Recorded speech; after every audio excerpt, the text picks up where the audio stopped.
نحمده ونصلي على رسوله الكريم اما بعد فاعوذ بالله من الشيطان الرجيم بسم الله الرحمن الرحيم يا ايها الناس كلوا مما في الارض حلالا طيبا ولا تتبعوا خطوات الشيطان انه لكم عدو مبين صدق اللہ العظیم۔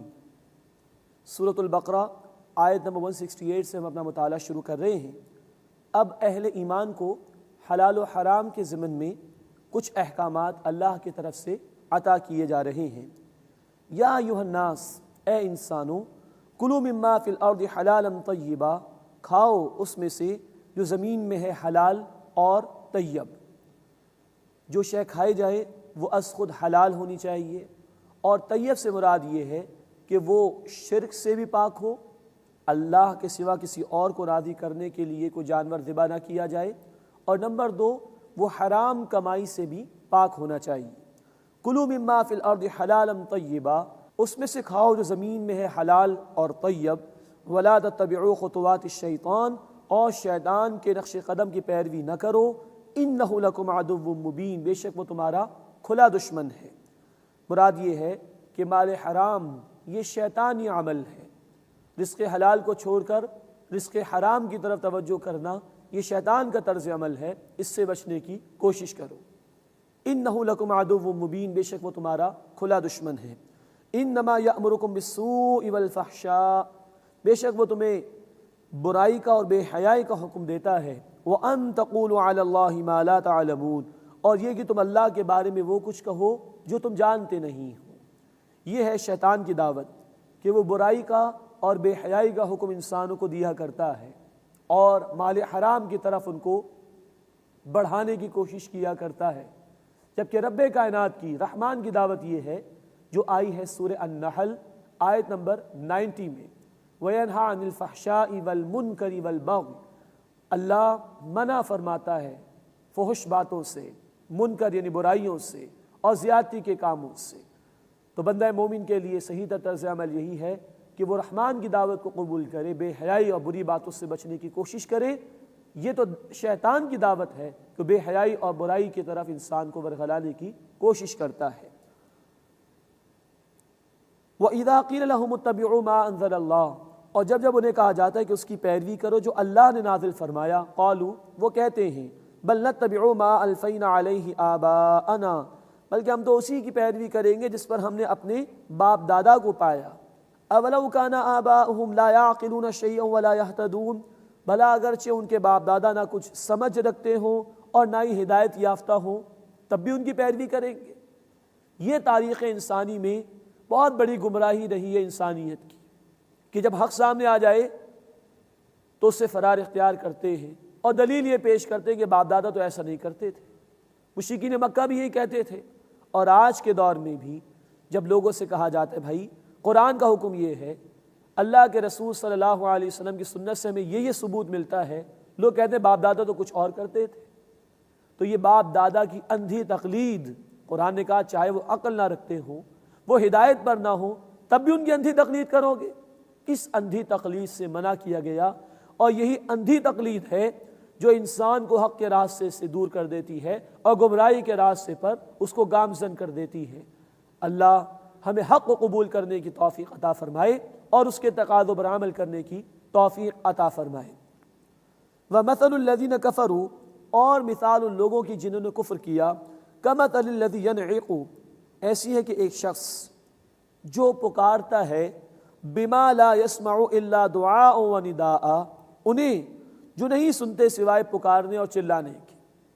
اشارہ ہے رسول اکرم صلی اللہ علیہ وسلم کی طرف، وہ ہر طرف قرآن کی دعوت کو عام کر رہے ہیں، لیکن لوگوں کا معاملہ یہ ہے کہ وہ بالکل بہرے ہو چکے ہیں، سننے کو تیار اور آمادہ ہی نہیں ہے۔ ذکر فرمایا اللہ تعالیٰ نے آگے، صم بکم عمی، وہ بہرے ہیں، گونگے ہیں، اندھے ہیں، فہم لا یعقلون، بس وہ سمجھتے نہیں ہیں۔ ہم پڑھ چکے سورۃ البقرہ آیت نمبر 6 میں، جو جانتے بوجھتے حق کا انکار کرتے ہیں، اللہ تعالیٰ ان سے حق قبول کرنے کی صلاحیت ہی واپس لے لیتے ہیں، اور پھر ان کے لیے گمراہی کا فیصلہ کر دیا جاتا ہے۔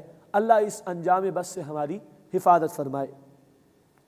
یا ایھا الذین آمنوا، اے وہ لوگوں جو ایمان لائے ہو، کلوا من طیبات ما رزقناکم، تم پاکیزہ چیزوں میں سے کھاؤ جو ہم نے تمہیں عطا کی ہیں، واشکروا للہ، اور اللہ کا شکر ادا کرو، ان کنتم ایاہ تعبدون، اگر تم صرف اسی کی عبادت کرنے والے ہو۔ یہاں 3 آداب کھانے کے ضمن میں بیان کیے گئے۔ نمبر 1 یہ کہ جو بھی غذا استعمال کی جائے وہ طیب ہونی چاہیے، شرک سے پاک ہو اور مال حرام سے پاک ہو۔ اور نمبر 2 اللہ کا شکر ادا کرنا چاہیے جو رزق بھی اس نے عطا فرمایا۔ اور نمبر 3 رزق کو استعمال کرتے ہوئے نیت یہ ہونی چاہیے کہ ہم اللہ کی عبادت کریں گے، اس غذا سے توانائی حاصل کر کے اللہ تعالیٰ کی اطاعت کرنے کی کوشش کریں گے۔ اللہ ہمیں ان آداب کا خیال رکھنے کی توفیق عطا فرمائے۔ اس کے بعد قرآن حکیم نے 4 باتوں کی حرمت بیان فرمائی ہے، اور ان 4 باتوں کی حرمت کا ذکر 4 ہی مرتبہ قرآن میں آیا ہے۔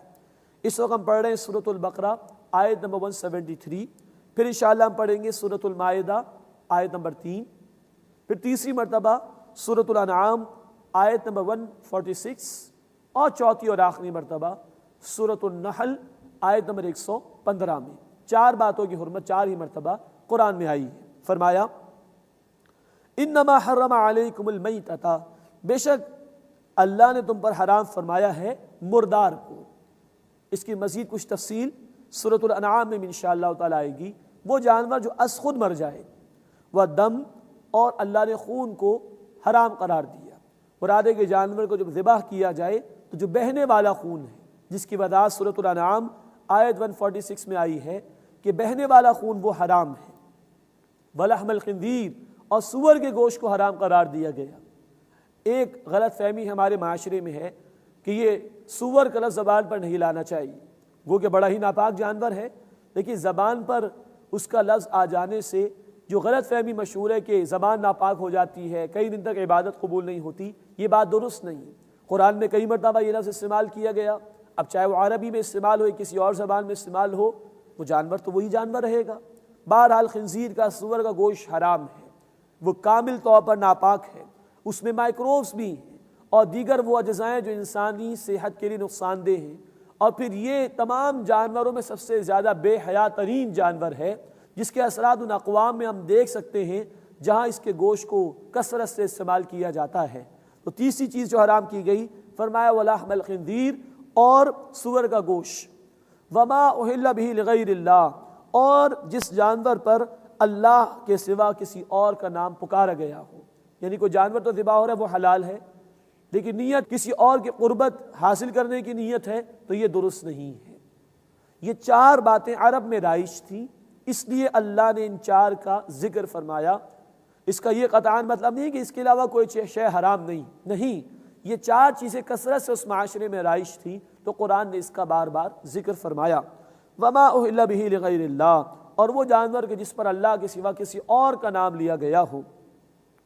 فمن اضطر غیر باغ ولا عاد، پس جو مجبور ہو جائے مگر وہ سرکشی کرنے والا نہ ہو اور نہ حد سے بڑھنے والا ہو، فلا اثم علیہ، تو اس پر کوئی گناہ نہیں۔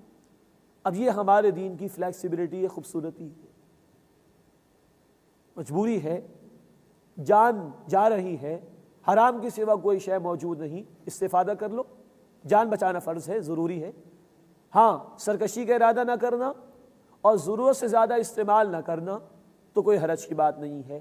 یہ خوبصورتی ہے ہمارے دین کی، یہ فلیکسیبلٹی ہے، یہاں دین آسان ہے۔ فرمایا کہ فمن اضطر غیر باغ ولا عاد، بس جو مجبور ہو جائے مگر سرکشی کرنے والا نہ ہو اور نہ وہ حد سے بڑھنے والا ہو، فلا اثم علیہ، اس پر کوئی گناہ نہیں ہے۔ ان اللہ غفور الرحیم، بے شک اللہ بہت بخشنے والا، مسلسل رحم فرمانے والا ہے۔ یہاں ضمنی طور پر ایک بات نوٹ فرما لیجئے، مجبوری کی کیفیت ہو تو صرف حرام سے اتنا استفادہ کرنا جائز ہے جس سے جان بچ جائے۔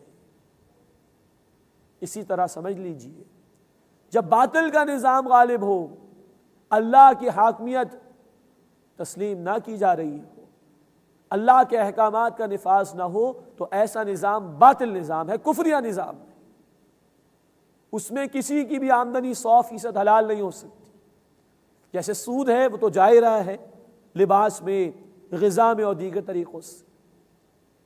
ایسے میں مجبوری ہے، اور مجبوری میں بقدر ضرورت استفادہ کرنا جائز۔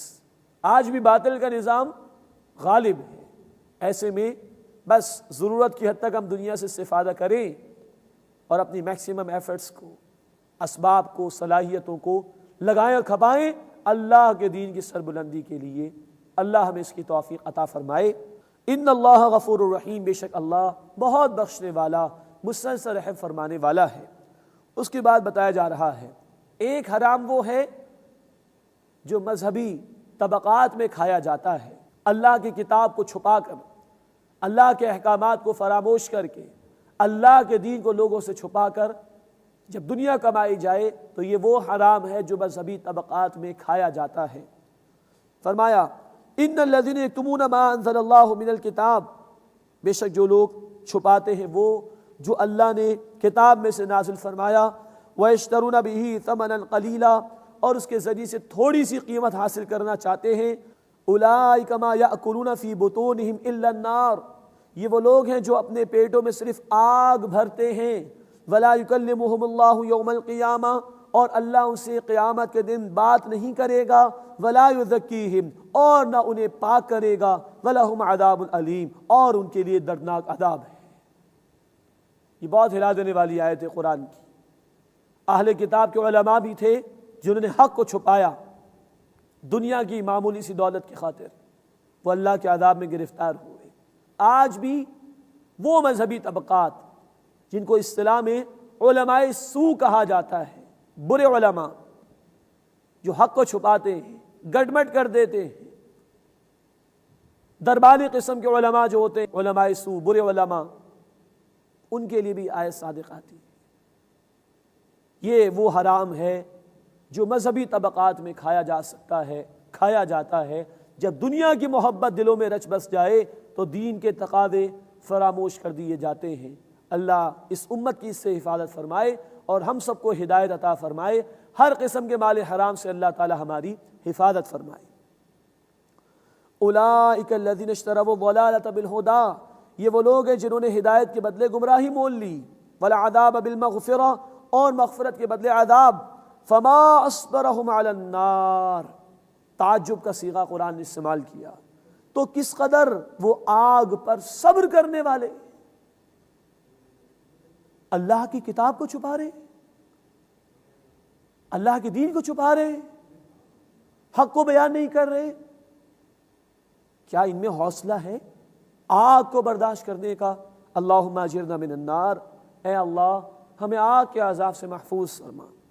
ذالک بان اللہ نزل الکتاب بالحق، یہ اس لیے کہ اللہ نے حق کے ساتھ کتاب نازل فرمائی، وان الذین اختلفوا فی الکتاب لفی شقاق بعید، اور بے شک جن لوگوں نے کتاب میں اختلاف کیا وہ ضد میں دور جا پڑے۔ اللہ اس برے انجام سے ہماری حفاظت فرمائے۔ اس کے بعد 22واں رکوع شروع ہو رہا ہے اور اب آیت نمبر 177 آ رہی ہے۔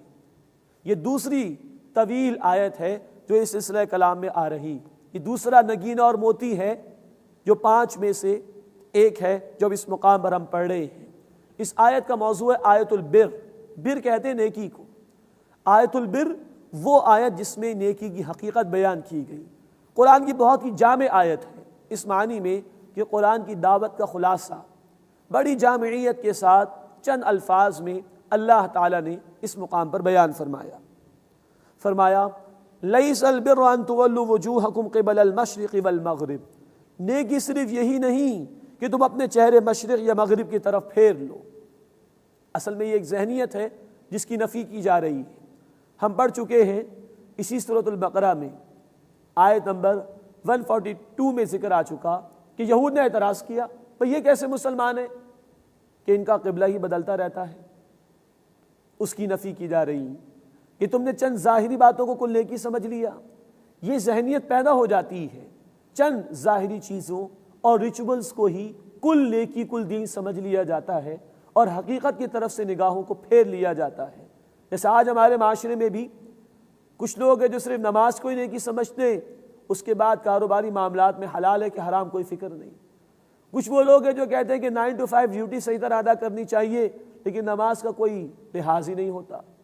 کچھ لوگ وہ ہیں کہ جن کو ہر سال حج اور عمرے کی فکر و کوشش تو ہوتی ہے لیکن حقوق و لباد کا وہ لحاظ نہیں رکھتے وغیرہ وغیرہ. تو ذرا ذرا سے کچھ حصہ نیکی میں سے لے کر لوگ سمجھتے ہیں کہ یہ کل نیکی ہے، اور اس میں ذرا کچھ رد و بدل کہیں ہو جائے تو لوگ اس پر چیخنا چلانا شروع کر دیتے ہیں. اس ظاہر پرستی کی نفی کی جا رہی ہے کہ چند ظاہری چیزیں کل نیکی نہیں. فرمایا لیس البر ان تولوا وجوہکم قبل المشرق والمغرب، نیکی صرف یہی نہیں کہ تم اپنے چہرے مشرق یا مغرب کی طرف پھیر لو، یہ بھی نیکی ہے. نماز کے دوران رخ کا قبلے کی طرف ہونا شرائط نماز میں سے، یہ کل نیکی نہیں. اس ظاہر کے متعلق زیادہ پریشان نہ ہو جاؤ، بلکہ کل نیکی کی حقیقت کی طرف توجہ کرو جس کا بیان آ رہا ہے. فرمایا وَلَكِنَّ الْبِرَّ مَنْ آمَنَ بِاللَّهِ وَالْيَوْمِ الْآخِرِ وَالْمَلَائِكَةِ وَالْكِتَابِ وَالنَّبِيِّينَ، بلکہ نیکی تو اس کی ہے جو اللہ پر ایمان لایا اور آخرت کے دن پر اور فرشتوں پر اور کتابوں پر اور انبیاء پر علیہم الصلاۃ والسلام. نیکی کی حقیقت کو اب قرآن بیان کر رہا ہے، لیکن اس سے پہلے کہ نیکی کے مظاہر کا بیان ہو، کیا کیا اعمال نیکی میں شمار ہوتے ہیں، پہلے ایمان کا بیان آ رہا ہے. اس لیے کہ ایمان وہ شے ہے جو بندہ مومن کو عمل پر آمادہ کرتی ہے، اور اس ایمان کے 3 ڈائمنشنز. اللہ پر ایمان جس کا نتیجہ یہ ہو کہ نیک عمل صرف اللہ کی رضا کے لیے کیا جائے. آخرت پر ایمان جس کا نتیجہ یہ ہے کہ صرف آخرت میں اجر و ثواب مقصود ہو. رسالت پر ایمان جس کا نتیجہ یہ ہے کہ نیکی کے لیے رول ماڈل رسول اکرم صلی اللہ علیہ وسلم کی ذات مبارکہ ہے. یہ ایمان جڑ و بنیاد ہے نیکی کے لیے. یہ ہو تو نیکی جنم لیتی ہے اور صحیح رخ پر بندے کا عمل گامزن ہو جاتا ہے. اب نیکی کے بیان میں ایمان کے بعد نیکی کا پہلا مظہر بیان ہو رہا ہے، وہ انسانی ہمدردی کا جذبہ، دوسروں پر اپنے مال کو خرچ کرنا. وَآتَ الْمَالَ عَلَىٰ حُبِّهِ، اور اس نے مال دیا اس کی محبت کے باوجود. ذوی القربى والیتامى والمساکین وابن السبیل والسائلین وفی الرقاب، رشتہ داروں کو اور یتیموں اور مسکینوں اور مسافروں اور سوال کرنے والوں اور گردنوں کے آزاد کرانے. یہ حقوق العباد میں سے کچھ حقوق بیان کیے گئے. ان سب پر مال خرچ کرنا یہ نیکی کا سب سے پہلا مظہر ہے. گویا اگر انسان میں انسانی ہمدردی موجود ہے تو وہ نیک کہلانے کا مستحق ہے، اور اگر وہ بہت سارے اعمال کر رہا ہو اور اس کے دل میں انسانی ہمدردی کا جذبہ نہیں، کسی غریب کو دیکھ کر، کسی مشکل زدہ آدمی کو دیکھ کر کوئی تڑپ بھی دل میں پیدا نہ ہو اس کی مدد کی، تو قرآن کی اس آیت کی روشنی میں وہ سب کچھ ہو تو سکتا ہے، نیک نہیں ہو سکتا. یہ ہمارا دین سکھاتا ہے. بڑا ہی محدود اور لمیٹڈ تصور آج لوگوں کا دین کے حوالے سے، کہ دیکھیے قرآن انسانی ہمدردی کو، سوشل ویلفیئر کو اتنی امپورٹنس دے رہا ہے کہ نیکی کے بیان میں ایمان کے فوراً بعد انسانی ہمدردی کے جذبے کو بیان کیا گیا.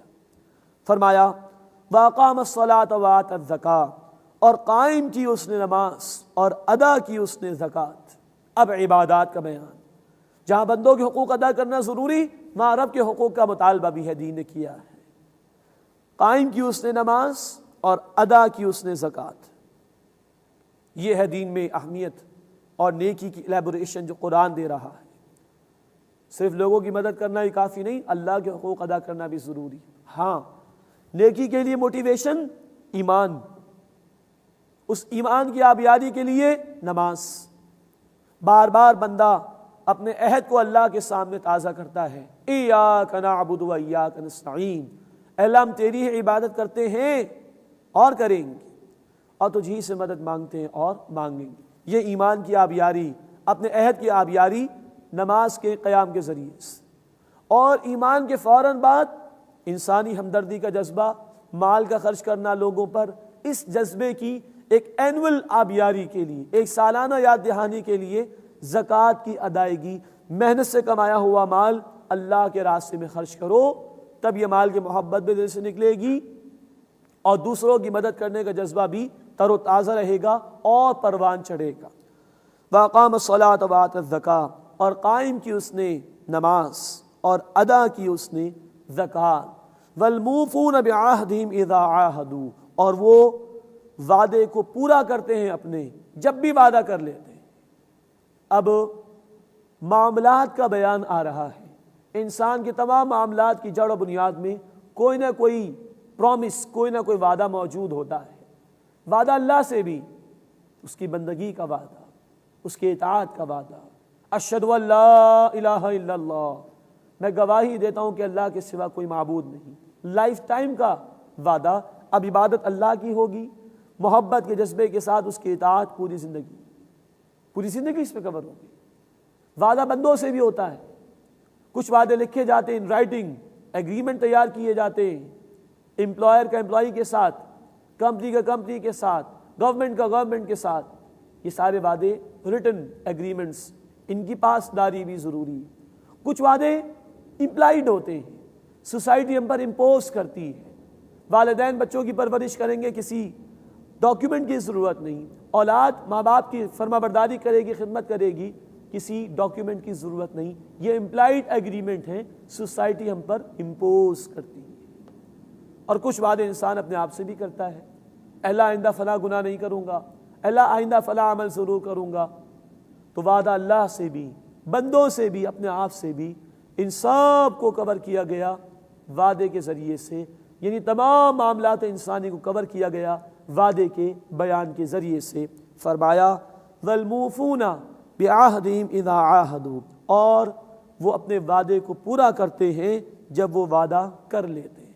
اللہ کے حبیب صلی اللہ علیہ وسلم نے فرمایا، بخاری کی حدیث، مسلم شریف میں بھی ہے، منافق کی ایک نشانی یہ ہے کہ جب بھی وہ وعدہ کرتا ہے اس کے خلاف ورزی کرتا ہے۔ بیہقی شریف میں آپ صلی اللہ علیہ وسلم کی روایت ہے، لا دین لمن لا عہد لہ، اس شخص کا کوئی دین نہیں جو وعدے کو پورا نہیں کرتا۔ یہ ایک ڈائنامک تصور دیتا ہے قرآن نیکی کا، ایک کمپریہنسو تصور دیتا ہے قرآن نیکی کے حوالے سے۔ اس کے بعد نیکی کے مظاہر میں اگلی بات، وَالصَّابِرِينَ فِي الْبَأْسَاءِ وَالضَّرَّاءِ، اور وہ بالخصوص خوب صبر کرنے والے ہیں سختی میں اور تکالیف میں۔ صبر اخلاقیات کا بیان آ رہا ہے۔ تمام اچھے اخلاق کے حصول کے لیے جو بنیادی کوالٹی درکار ہے وہ صبر ہے۔ صبر کے معنی اپنے آپ کو روکنا، برداشت کرنا، جھوٹ نہیں بولنا۔ ٹیمپٹیشنز موجود ہیں، لیکن آدمی روکتا ہے اپنے آپ کو، تبھی جھوٹ سے بچ سکتا ہے۔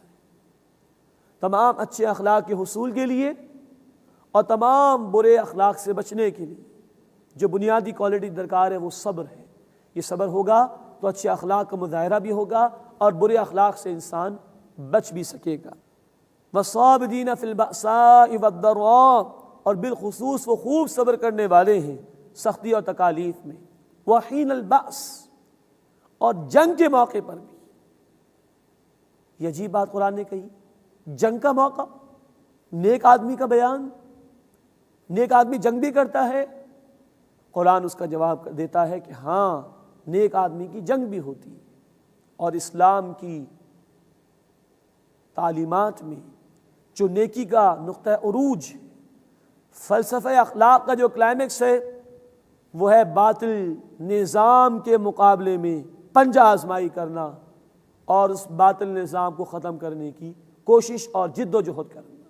قرآن کہتا ہے سورہ آل عمران آیت نمبر 146 میں، اللہ والے کون ہیں؟ وَكَأَيٍّ مِّن نَبِيٍّ قَاتَلَ مَعَهُ رِبِّيُّونَ كَثِيرٌ، کتنے ہی انبیاء ایسے گزرے جن کے ساتھ مل کر اللہ والوں نے جنگ کی۔ غور کیجیے اس پر، کتنے ہی انبیاء ایسے گزرے جن کے ساتھ مل کر اللہ والوں نے جنگ کی ہے۔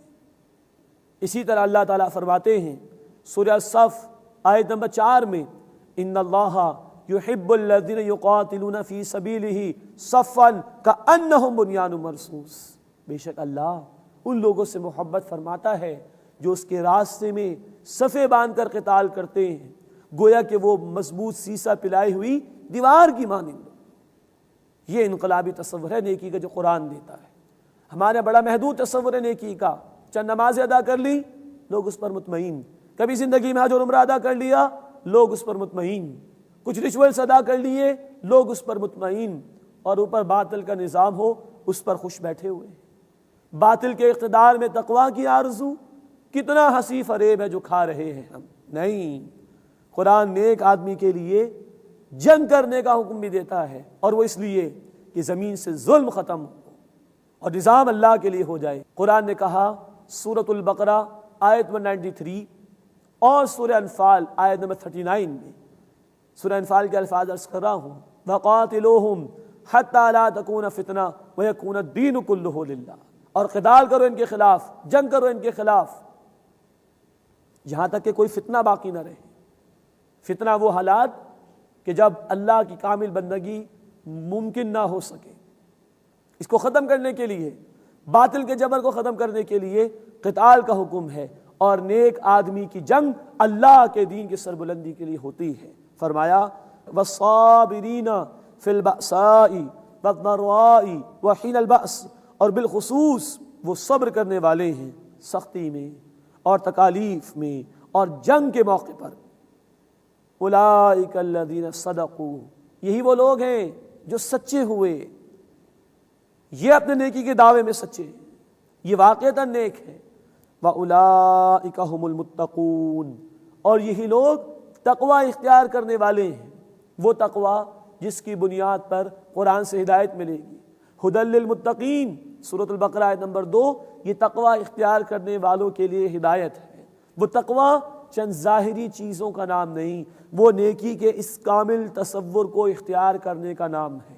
دل میں گہرا ایمان بھی ہو، عمل میں انسانی ہمدردی کا جذبہ بھی ہو، عبادات کا اہتمام بھی ہو، وعدے کو تکمیل کرنے کی صفت بھی ہو، اخلاقیات کا مظاہرہ بھی ہو، عمدہ اخلاق کا مظاہرہ ہو، برے اخلاق سے بچنے کی کوشش بھی کی جائے، اور فلسفہ اخلاق کی چوٹی، نیکی کا نقطہ عروج اللہ کے دین کی سربلندی کے لیے، ظلم کے خاتمے کے لیے باطل سے ٹکرانا بھی ہو، جنگ کرنا بھی ہو، اور جو یہ کریں وہی تقوی اختیار کرنے والے ہیں۔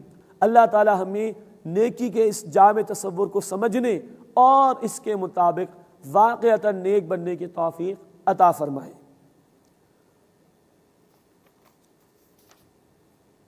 اس کے بعد احکامات کے ضمن میں قصاص کا حکم دیا جا رہا ہے۔ فرمایا یا ایھا الذین آمنوا، اے وہ لوگو جو ایمان لائے ہو، کتب علیکم القصاص فی القتلی، تم پر مقتولوں کے بارے میں قصاص فرض کیا گیا ہے۔ مراد یہ ہے کہ قاتل کو قتل کیا جائے گا۔ الحر بالحر، آزاد کے بدلے آزاد، والعبد بالعبد، اور غلام کے بدلے غلام، والانثى بالانثى، اور عورت کے بدلے عورت۔ مراد یہ ہے زمانہ جاہلیت میں ہوا کرتا تھا، کبھی ایک قبیلے کے ایک فرد نے دوسرے قبیلے کے کسی فرد کو قتل کیا تو پہلا قبیلہ جو تھا وہ کمزور ہے، دوسرا قبیلہ طاقتور ہے، تو طاقتور قبیلہ کہتا تھا کہ ہم تمہارے 3 افراد کو قتل کریں گے، تو مظلوموں کی بھی جان لے لی جاتی تھی۔ قرآن نے کہا نہیں، آزاد کے بدلے آزاد، غلام کے بدلے غلام، عورت کے بدلے عورت۔ مراد یہ ہے کہ جس نے قتل کیا ہے قصاص میں اسی کو قتل کیا جائے گا، کسی بے گناہ کی جان لینے کی اجازت نہیں ہے۔ فمن عفی لہ من اخیہ شیء، بس جسے اس کے بھائی کی طرف سے کچھ معاف کر دیا جائے، فاتباع بالمعروف، تو دستور کے مطابق پیروی کرے عمدگی کے ساتھ، واداء الیہ باحسان، اور اسے اچھے طریقے سے ادا کرے۔ اب یہ بڑا اپیلنگ انداز ہے جو قرآن نے اختیار کیا کہ جسے اس کے بھائی کی طرف سے معاف کر دیا جائے۔ مراد یہ ہے کہ قاتل کو تو دی جائے گی پھانسی، قتل کیا جائے گا اسے، لیکن مقتول کے ورثاء اگر چاہیں تو وہ قاتل کو معاف کر سکتے ہیں۔ یہ اختیار شریعت نے مقتول کے ورثاء کو دیا ہے اور کسی کو نہیں۔ پاکستان کے کانسٹیٹیوشن میں یہ صدر مملکت کو اختیار حاصل ہے جو قرآن کے حکم کے خلاف ہے۔ تو مقتول کے ورثاء چاہیں تو قاتل کو معاف کر سکتے ہیں، اس صورت میں اس کو خوب بہا ایک سرٹن اماؤنٹ آف منی ادا کرنا ہوگا۔ کہا گیا جس کو اس کے بھائی کی طرف سے معاف کر دیا جائے۔ اب بھائی کہہ کے معافی کی گویا کہ اپیل کی گئی ہے ورثاء سے کہ وہ اس قاتل کو معاف کر دیں، تو فرمایا فمن عفی لہ من اخیہ شیء، بس اسے اس کے بھائی کی طرف سے کچھ معاف کر دیا جائے، فاتباع بالمعروف، تو دستور کے مطابق پیروی کرے، واداء الیہ باحسان، اور عمدگی کے ساتھ ادا کرے، جو بھی خوب بہا ہے دیت اس کو ادا کرنی ہے وہ ادا کر دے۔ ذالک تخفیف من ربکم ورحمہ، یہ تمہارے رب کی طرف سے آسانی اور رحمت ہے۔ فمن اعتدی بعد ذلک، بس جس نے اس کے بعد زیادتی کی، فلہ عذاب علیم، تو اس کے لیے دردناک عذاب ہے۔ مراد یہ کہ قاتل کو معاف تو کر دیا وہ رسا نے، اور قاتل نے خوب بہا ادا کر دیا، لیکن اب بھی انتقام کے جذبات ان کے دلوں میں ہوں، یا وہ انتقام لینے کی کوشش کر رہے ہوں، یہ وہ رسا کی طرف سے زیادتی۔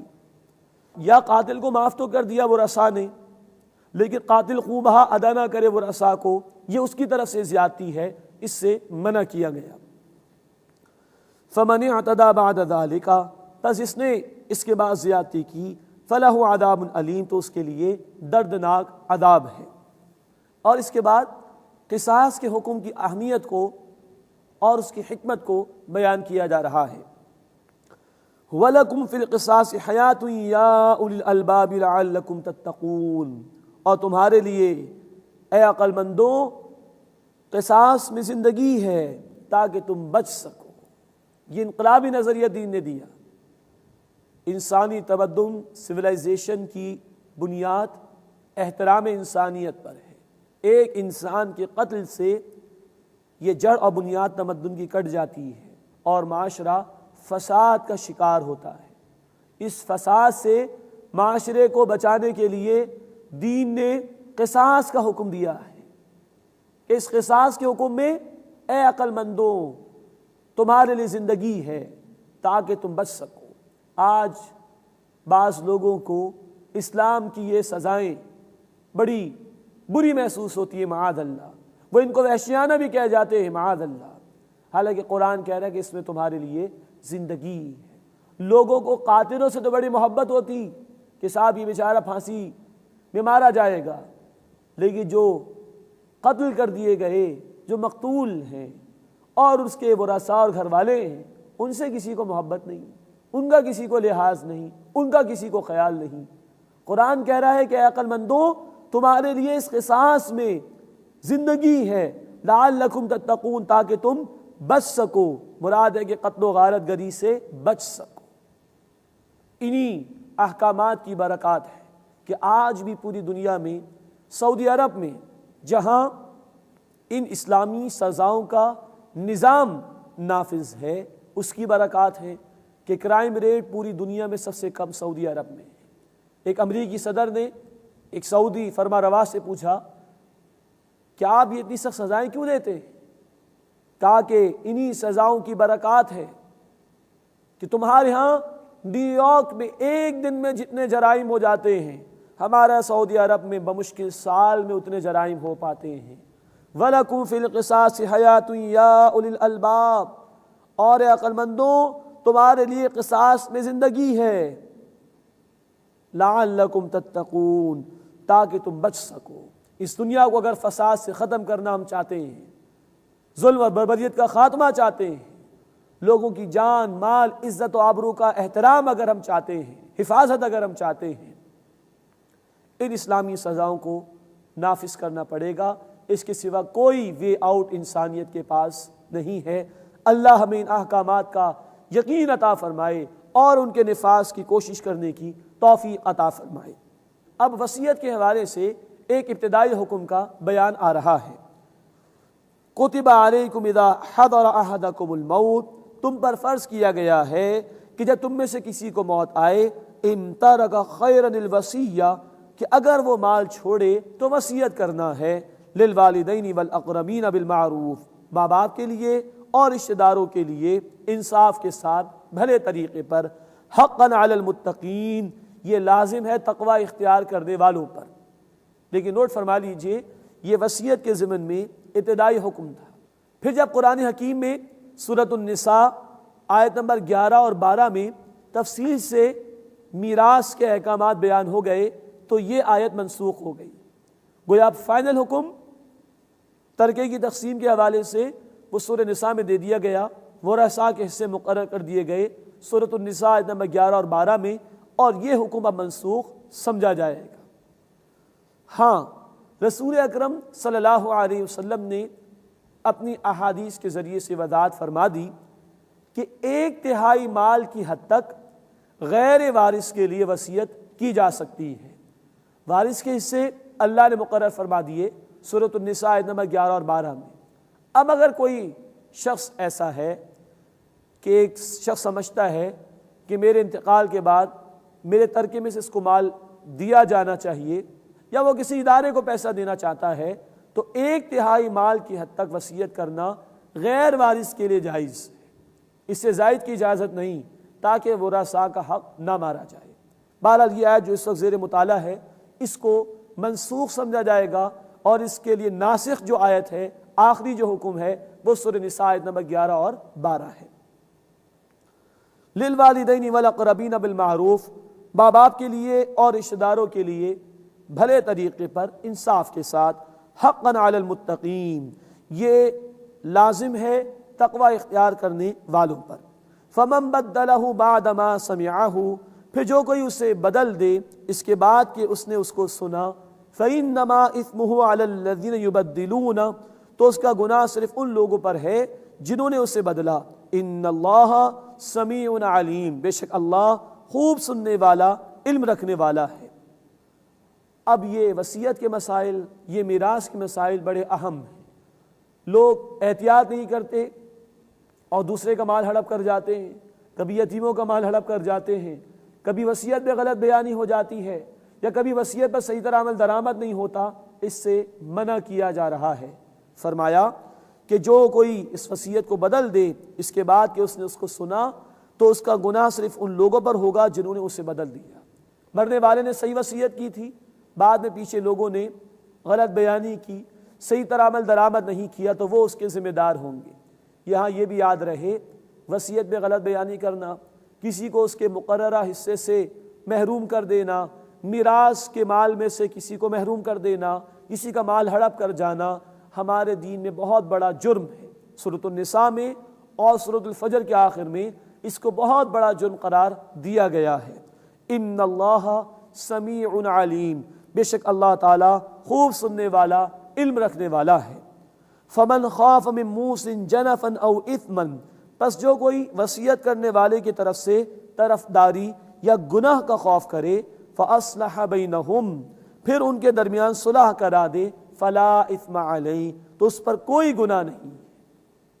اب کبھی ایسا ہو سکتا ہے کہ وصیت کرنے والے نے غلط وصیت کر دی، کسی وارث کے لیے وصیت کر گیا کہ ترکے میں سے میرے وارث کو اتنا حصہ دے دیا جائے، یہ جائز نہیں، اس لیے کہ وارث کے حصے اللہ تعالیٰ نے خود مقرر فرما دیے سورۃ النساء آیت نمبر 11 اور 12 میں۔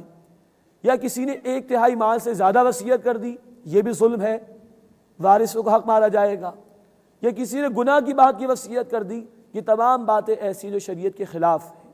اب اگر کوئی شخص دیکھتا ہے کہ وصیت غلط ہوئی، یہ فلاں فلاں شق جو ہے وصیت کی یہ غلط ہے، اب وہ چاہتا ہے کہ اصلاح ہو جائے، تو ایسے اصلاح کرنے والے پر وصیت کے بدل دینے میں کوئی حرج کی بات نہیں۔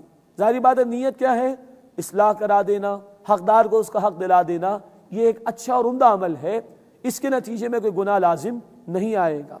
فرمایا فمن خاف من موص جنفا، بس جو کوئی وصیت کرنے والے کی طرف سے طرفداری او اثما یا گناہ کا خوف کرے، فاصلح بینہم، پھر ان کے درمیان یعنی ورثاء اور متعلقہ لوگوں کے درمیان صلح کرا دے، فلا اثم علیہ، تو اس پر کوئی گناہ نہیں۔